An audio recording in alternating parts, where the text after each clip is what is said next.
तो अभी तक हमने किया electric potential due to dipole at equatorial, और दूसरा क्या था हमने एक्सियल पे।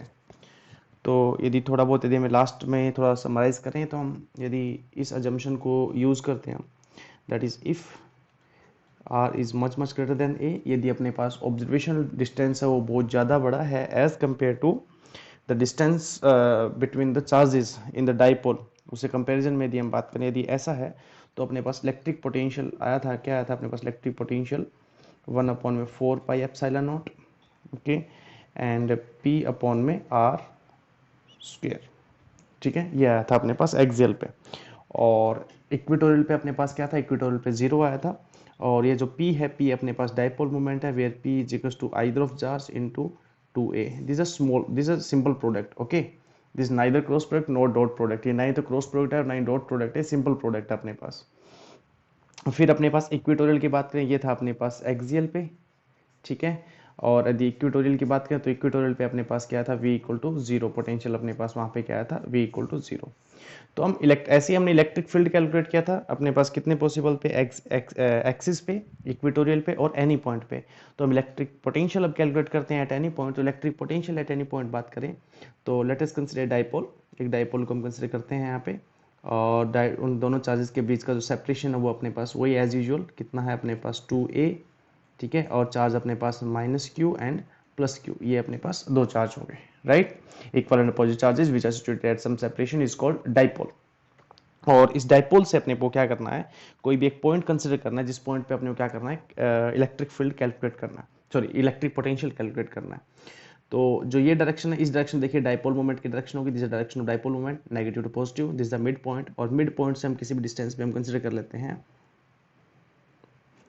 From mid point, late this the point z, z point आप कंसिडर कर लें, z पॉइंट पे अपने को क्या कैलकुलेट करना है, electric potential. And this the r vector, right, this is the r vector, ये अपने पास r है, पोजीशन वेक्टर अपने पास इसके मिड पॉइंट से, राइट। और r वेक्टर जिसके साथ जो एंगल थीटा बना रहा है p वेक्टर से, तो एंगल कितना बना रहा है अपने पास, थीटा एंगल बना रहा है, ठीक है। ये अपने पास क्या होगा, जी पॉइंट होगा, जी पॉइंट पे अपने को कैलकुलेट करना है, इलेक्ट्रिक पोटेंशियल कैलकुलेट करना है due to plus Q and due to minus Q, और रिजल्टेंट अपने पास क्या होगा, सम अप होगा। जैसा कि इलेक्ट्रिक पोटेंशियल अपने पास स्केलर क्वांटिटी है, तो अपने पास हम क्या करेंगे, resultant potential will be the sum of potential due to negative charge plus potential due to positive charge, इन दोनों का क्या अपने पास क्या होगा, सम होगा। तो सबसे पहले हम क्या करेंगे, नेगेटिव की वजह से पोटेंशियल निकाल लेंगे, फिर हम क्या करेंगे, पॉजिटिव की वजह से पोटेंशियल निकाल लेंगे, और दोनों को क्या करेंगे, ऐड कर देंगे, ठीक है। तो डाइपोल का सेपरेशन जैसा कि आप डाइपोल का सेपरेशन बहुत स्मॉल होता है as compare to distance at which we have to observe the electric potential और इलेक्ट्रिक फील्ड। जिस भी डिस्टेंस पे अपने को इलेक्ट्रिक फील्ड या इलेक्ट्रिक पोटेंशियल कैलकुलेट करना है वो अपने पास ज़्यादा होता है as compare to the separation between the charges. Example भी हमने पीछे वाले लेक्चर में लिया था, जैसे हम बात कर लेते हैं HCl मॉलिक्यूल की, राइट। यदि HCl मॉलिक्यूल की बात करें तो H हमारे पास Cl है, तो पार्शियली नेगेटिव अपने पास, पार्शियली पॉजिटिव, और इन दोनों मॉलिक्यूल से, इन दोनों मॉलिक्यूल्स के बीच में जो अपने पास डिस्टेंस है वो अपने पास क्या मान लेते हैं, 2a, ये 2a सेपरेशन है। और यदि इस मॉलिक्यूल से अपने पास इस पॉइंट पे अपने को इसका dipole moment, electric potential calculate करना है, या फिर अपने पास इलेक्ट्रिक फील्ड कैलकुलेट करना है, तो इस मॉलिक्यूल से अपने पास क्या होगा, बाहर की तरफ होगा। तो ये वाला सेपरेशन ज़्यादा होगा एज कम्पेयर, सॉरी ये वाला डिस्टेंस जो है ऑब्जर्वेशनल डिस्टेंस है, ये क्या होगा, ज़्यादा होगा as compare to the separation between the molecules, sorry between the atoms, partially positive partially negative, जितना पॉजिटिव चार्ज है उतना नेगेटिव चार्ज है, दोनों सेपरेटेड हैं किसी स्मॉल सेपरेशन से, so this is the dipole, okay. तो सबसे पहले हम इस डिस्टेंस की बात करते हैं, ये वाला डिस्टेंस कितना होगा, राइट। ये वाला डिस्टेंस हम जो है, ये वाला डिस्टेंस अपने ये वाला डिस्टेंस चाहिएगा अपने को, फिर अपने को ये वाला डिस्टेंस भी चाहिएगा। थोड़ा सा डायग्राम अपने पास गड़बड़ बन रहा है, डायग्राम को रीप्लॉट करेंगे अभी हम, तो इसी में थोड़ा रफ वर्क कर लेते हैं, उसके बाद हम इस वक्त जो है इस फेयर ड्रॉ करेंगे इस डायग्राम को। तो ये वाला डिस्टेंस यदि हम मान लेते हैं, let this distance is r1 और दिस डिस्टेंस इज r2, ये डिस्टेंस हमने r1 r2 मान लिया, ठीक है। तो r1 r2 डिस्टेंस मान लिया, तो यहाँ पे अपने पास इलेक्ट्रिक पोटेंशियल की बात करें तो इलेक्ट्रिक पोटेंशियल क्या लिखेंगे, नेगेटिव की वजह से, ठीक है। v नेगेटिव की यदि बात करें तो v नेगेटिव अपने पास कितना होगा, k q अपॉन में r1, के क्यू अपॉन में r1। और जैसा कि मैंने आपको बताया था कि जो वर्क हमें पॉजिटिव पे करना पड़ेगा उससे अपोजिट वर्क हमें क्या करना पड़ेगा, नेगेटिव पे करना पड़ेगा। तो दोनों कन्वेंशनली वर्क क्या हो जाएंगे, अपोजिट हो जाएंगे। तो हम नेगेटिव चार्ज के साथ क्या ले लेंगे, नेगेटिव ले लेंगे, एंड पॉजिटिव वजह से अपने पास पोटेंशियल कितना हो जाएगा, के क्यू अपॉन में R2। तो टोटल पोटेंशियल की बात करें तो टोटल पोटेंशियल एज यूजुअल जो ऊपर अपने पास था, जो ऊपर यहाँ पे जो बात कर रहा था टोटल पोटेंशियल अपने पास कितना होगा, तो टोटल पोटेंशियल अपने पास sum of these two potential, let this the equation number first, this the second, this the third, using second and third in one, using second and third in one, और second और third को use करेंगे one में, तो अपने पास total potential अपने पास कितना आ जाएगा, माइनस के क्यू अपॉन में R1 प्लस के क्यू अपॉन में R2। ठीक है, के क्यू को यदि हम यहाँ पे कॉमन निकाल लेते हैं तो के क्यू कॉमन निकालने के बाद अपने पास यहाँ पे क्या बचा, -1 अपॉन में R1 प्लस 1 अपॉन में R2, और यहाँ पे R1 को इस साइड लिख देते हैं तो अपने पास क्या बना, के क्यू 1 अपॉन में R2 माइनस 1 अपॉन में R1। ठीक है, बेसिक कैलकुलेशन है, कुछ अलग नहीं है, कुछ नया नहीं है यहाँ पे। तो यहाँ पे इसको एलसीएम इसका लेंगे हम, तो जो मैं सिंपली क्रॉस मल्टीप्लाई कर रहा हूँ, ये क्या हो जाएगा, R1 माइनस R2 अपॉन में R1 इंटू R2, ये अपने पास क्या आ गया, टोटल पोटेंशियल आ गया इस डाइपोल की वजह से eight any point, right, eight any point. अब इसको जो सिंप्लीफाइड वर्जन लिखते हैं इसका, जैसे हमने सिंप्लीफाइड वर्जन ये लिखा है अजम्पशन पुट करने के बाद। ठीक है, तो डायग्राम को रीप्लॉट करते हैं जिससे अपने पास इजी होगा इसका सिंप्लीफाइड वर्जन लिखने के लिए। ओके, तो सेम सिचुएशन, सारी सिचुएशन उसको रिप्लॉट करते हैं। दो चार्जेस थे अपने पास स्टार्टिंग में, एक चार्ज दूसरा चार्ज, दोनों के बीच में जो सेपरेशन था वो अपने पास कितना था, वो था 2a, this is separation between the charges 2a, let this charge is minus q, let this charge is plus q, and this the mid point, और मिड पॉइंट से अपने पास कितने डिस्टेंस पे, मिड पॉइंट पे मिड पॉइंट से r distance पे अपने पास क्या था, कोई z पॉइंट था, राइट, मिड पॉइंट से कोई r डिस्टेंस पे अपने पास था point z, this the point z, और इसका डिस्टेंस कितना था, इसका डिस्टेंस था r, इसका डिस्टेंस कितना था अपने पास r, this the r distance, right, and this guy making an angle theta with p vector, this guy is making angle theta p vector, और p की डायरेक्शन क्या थी अपने पास, यही p थी अपने पास, this the p vector। So please मैं जो है हम जो पहले हमने डायग्राम बनाया था सेम वही डायग्राम बना रहे हैं। जी पॉइंट से अब अपने पास क्या करना है अपने को, अब यहाँ से Q1 चार्ज से और Q2 चार्ज से दो डिस्टेंस अपने को लेने हैं, तो Q1 चार्ज से हम डिस्टेंस लेते हैं, यह है Q1 चार्ज से डिस्टेंस, और फिर हमें क्या डिस्टेंस कहाँ से लेना है, Q2 चार्ज से डिस्टेंस लेना है, तो ये Q2 चार्ज से, Q2 अपने पास क्या प्लस Q और ये अपने पास माइनस, तो ये डिस्टेंस अपने पास कितना था R1 और ये वाला डिस्टेंस कितना था R2। ठीक है, और फाइनल एक्सप्रेशन अपने पास देखिए सेम वही डायग्राम है जो हमने पहले ड्रॉ किया था, यही डायग्राम है सेम, और जो फाइनल एक्सप्रेशन अपने पास आया उस फाइनल एक्सप्रेशन को भी हम लिख लेते हैं। फाइनल एक्सप्रेशन अपने पास क्या आया था, V इज इक्वल टू के Q bracket R1 minus R2 upon में R1 इंटू R2। अब अजम्पशन को पुट करते हैं। अजम्पशन को पुट करने से पहले हम क्या करते हैं, इस पॉइंट से, ठीक है, इसके ऊपर एक परपेंडिकुलर ड्रॉ करते हैं।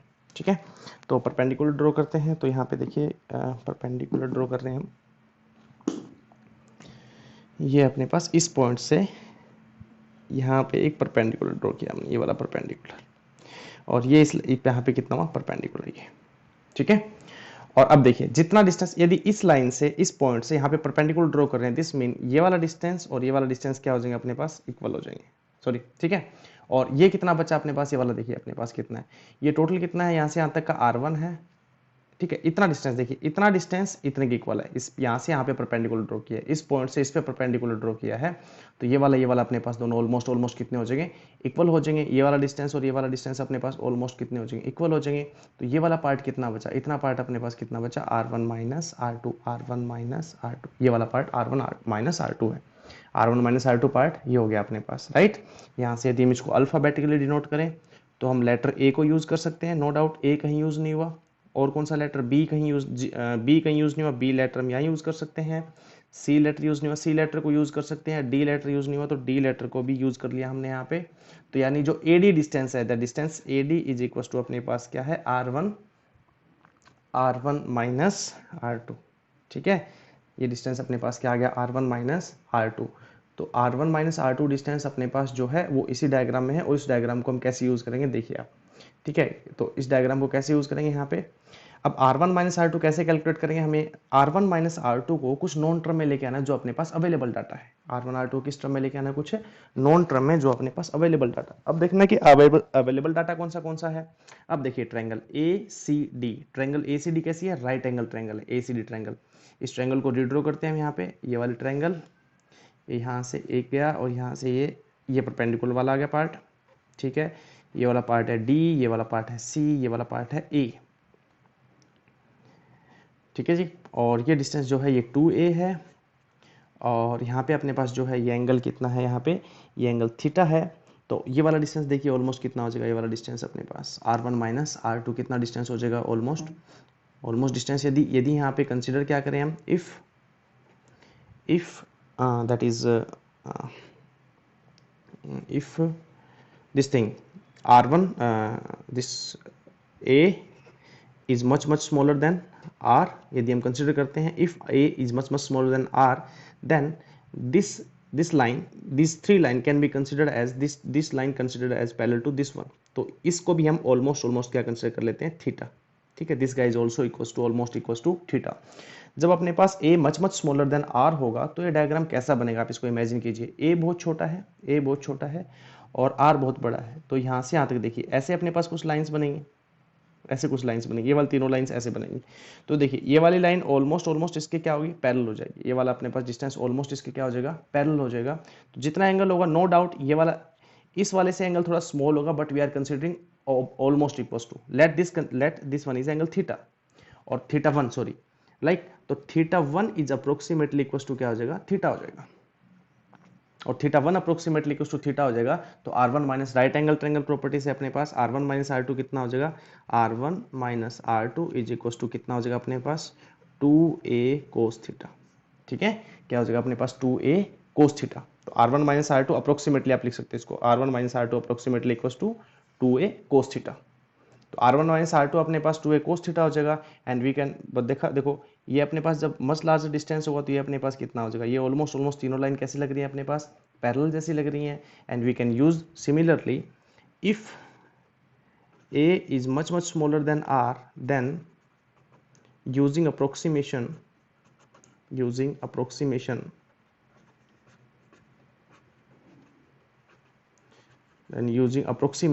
कौन सी अप्रोक्सीमेशन यूज करनी है, that r1 minus r2 is approximately equals to 2a cos theta and r1 into r2 will approximately equals to r square.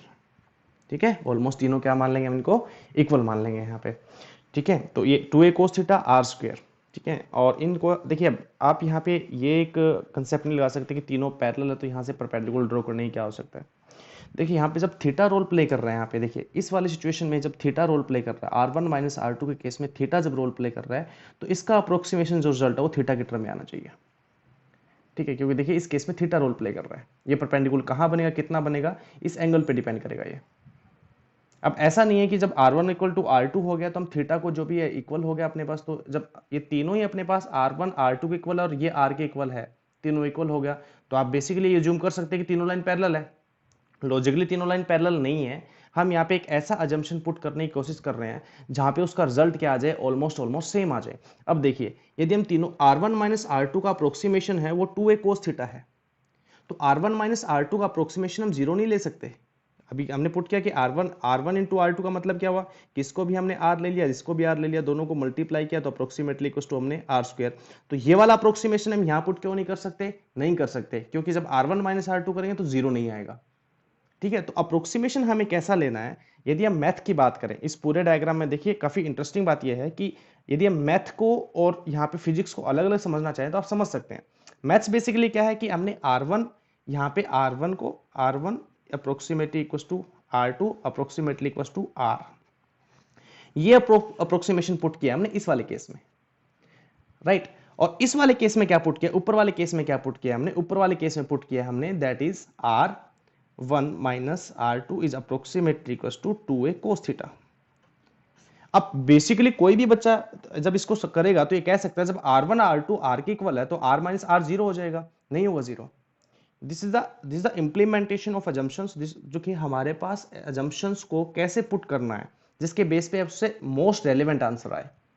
ठीक है, यदि हम यहाँ पे r1 को r और r और अब r पुट कर देते हैं तो उसका आंसर क्या आएगा, जीरो आएगा। और r1 माइनस r2 यदि जीरो आता है तो पोटेंशियल जीरो आएगा, जो कि डाइपोल की वजह से पोटेंशियल जीरो नहीं आता है, तो वो अजम्पशन हम यहाँ पे पुट नहीं कर सकते। सिमिलरली r1 इंटू r2 करें तो वो अपने पास ऑलमोस्ट r स्क्वायर है।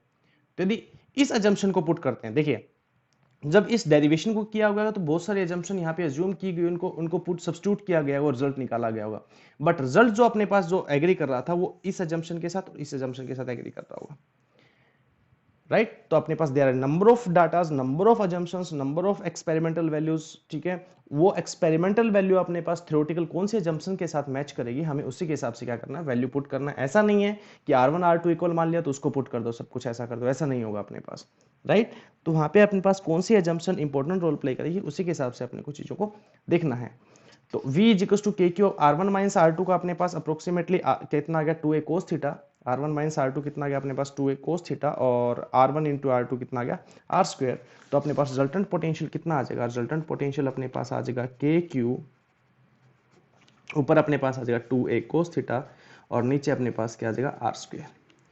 और बेसिकली बात करें KQ इंटू 2a और ये इंटू cos थीटा अपॉन में R स्क्वायर, ठीक है। तो Q इंटू 2a अपने पास क्या बन गया P, तो अपने पास कितना हो जाएगा P के कोस थीटा अपॉन में R स्क्वायर।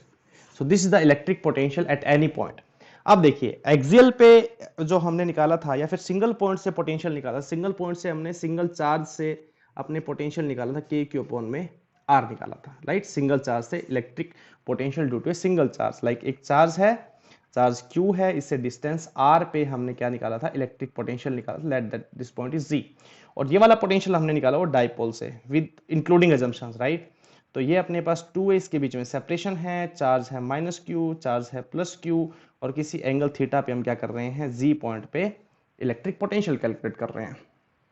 तो अब देखिए यहाँ पे जो इलेक्ट्रिक पोटेंशियल है वो देखिए इस वाले केस में एंगल पे भी डिपेंड करता है, डिस्टेंस पे भी डिपेंड कर रहा है, लेकिन सिंगल चार्ज से सिर्फ किसी पे डिपेंड कर रहा है, चार्ज के मैग्नीट्यूड पे, और डेफिनेटली चार्ज के मैग्नीट्यूड पे डिपेंड करेगा ही करेगा, क्योंकि अपने पास देखिए चार्ज का मैग्नीट्यूड, एंगल और डिस्टेंस, राइट। और यहाँ पे अपने पास चार्ज का मैग्नीट्यूड और सिर्फ distance, there is no angle. तो सिंगल चार्ज में अपने पास कोई एंगल नहीं है, आप रिलेट करना चाहे तो यहाँ से इसको रिलेट कर सकते हैं, इसको जस्टिफाई कर सकते हैं आप एक्सियल के लिए, इक्वेटोरियल के लिए, ठीक है। यदि ये पॉइंट अपने पास जी पॉइंट है, इक्वेटोरियल पे चला जाए तो अपने पास थीटा कितना हो जाएगा 90 डिग्री, लाइक ये जी पॉइंट यहाँ पे है और ये जी पॉइंट ऐसे घूम के यहाँ पे 90 डिग्री पे आ जाए, mean if we revolve this point, rotate this point along this point, तो यहाँ पे अपने पास जी आ जाएगा। अब एंगल देखिए कितना हो गया 90, cos 90 कितना हो जाएगा 0, पोटेंशियल कितना आ जाएगा बेसिकली 0, जो कि इक्वेटोरियल पॉइंट पे अपने पास था। तो ये आपको ऐसे अज्यूम करना है, ऐसे आपको इस डेरिवेशन को देखना है। तो electric potential due to dipole at any point आपको करना है, और इससे अपने पास क्या एनालिसिस, क्या रिजल्ट निकल के आता है, जैसा मैंने एक आपको बताया कि अपने पास डाइपोल से यदि हम इलेक्ट्रिक पोटेंशियल कैलकुलेट करें एट एनी पॉइंट, तो हमारे पास एंगल पे, चार्ज के मैग्नीट्यूड पे, जो कि कॉमन सी बात है, और डिस्टेंस के स्क्वायर पे। सबसे इंपॉर्टेंट बात यह है कि डिस्टेंस के स्क्वायर पे डिपेंड करता है, यहाँ पे सिर्फ डिस्टेंस पे डिपेंड करता है, लेकिन यहाँ पे डिस्टेंस के स्क्वायर पे। तो आप इसमें कंफ्यूज मत हो जाना जब आप इलेक्ट्रिक पोटेंशियल कैलकुलेट करो। जब आप सिर्फ पोटेंशियल लिखो तो स्क्वायर नहीं आएगा, there is no square, right. लेकिन जब इलेक्ट्रिक पोटेंशियल डाइपोल की वजह से निकालो तो स्क्वायर आएगा अपने पास। You have to memorise this thing, you have to remember this thing, ठीक है। अदरवाइज आप कंफ्यूज हो जाए, क्योंकि अपने पास क्या आता है, पी के अपॉन में आर स्क्वायर, उसमें भी आता है, इलेक्ट्रिक फील्ड में भी आता है आर स्क्वायर। तो इलेक्ट्रिक पोटेंशियल में आर आएगा, और जहां पे इलेक्ट्रिक फील्ड में अपने पास क्या आ रहा था, स्क्वायर अपॉन में क्या आ रहा था, इसमें जहां पे स्क्वायर आ रहा है, देखिए डाइपोल से इलेक्ट्रिक फील्ड कैलकुलेट यदि करें हम, डाइपोल से क्या कैलकुलेट करें, इलेक्ट्रिक फील्ड, तो वहां पे अपॉन में क्या आ रहा था अपने पास, क्या आर क्यूब आ रहा था, राइट। समझ आ रहा, अपॉन में क्या रहा था वहां पे आर क्यूब आ रहा था, चाहे एक्सियल पे कैलकुलेट कर रहे थे या कहीं भी कैलकुलेट कर रहे थे। तो आप थोड़ा सा उन चीजों को साथ के साथ मेमोराइज करते रहिए, रिवाइज करते रहिए, जिससे अपने को पता लगता रहेगा कि अपने पास डिफरेंस कहाँ है। अदरवाइज बेसिकली जो बच्चे गलती करते हैं वो यही गलती करते हैं कि यहाँ भी आर लिख के आ जाते हैं या फिर आर क्यूब लिख के आ जाते हैं यहाँ पे। ये ना ही तो इलेक्ट्रिक फील्ड है किसी पॉइंट पे, और ना ही इलेक्ट्रिक पोटेंशियल है सिंगल पॉइंट चार्ज की वजह से, तो ना ही तो यहाँ पे आर आएगा और ना ही आर क्यूब आएगा, यहाँ पे आएगा सिर्फ आर स्क्वायर आएगा।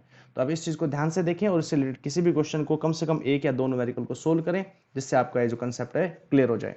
नेक्स्ट हम करेंगे स्फेरिक, जो अपने पास स्फेरिकल बॉडी है उनका इलेक्ट्रिक पोटेंशियल करेंगे, फिर हम उनका ग्राफ प्लॉट करेंगे। सबसे इंपॉर्टेंट है जो नेक्स्ट टॉपिक हम जो करेंगे वो सबसे इंपॉर्टेंट है, हर बार एग्जाम में कोई ना कोई क्वेश्चन उससे रिलेटेड क्वेश्चन आता ही आता है। तो नेक्स्ट टॉपिक जो करेंगे उससे पहले आपको यहाँ तक का सारा कंसेप्ट जो है क्लियर होना चाहिए। इलेक्ट्रिक पोटेंशियल क्या है, डायमेंशन फॉर्मूला क्या है, इलेक्ट्रिक पोटेंशियल की बेसिक डेफिनेशन क्या है, पोटेंशियल एनर्जी क्या है, इलेक्ट्रिक पोटेंशियल अपने पास आर स्क्वायर कब आएगा, आर क्यूब कब आएगा, आएगा कि नहीं आएगा, आर आएगा, और बेसिक ग्राफ अपने को पता होना चाहिए। यदि सारे बेसिक कंसेप्ट आपको पता है तो जो नेक्स्ट जो डेरिवेशन हम करेंगे उससे रिलेटेड एक क्वेश्चन भी सोल्व करेंगे जो on an average her bar board में क्वेश्चन आता ही है। ठीक है, तो अभी आप इसका कंसेप्ट क्लियर करें।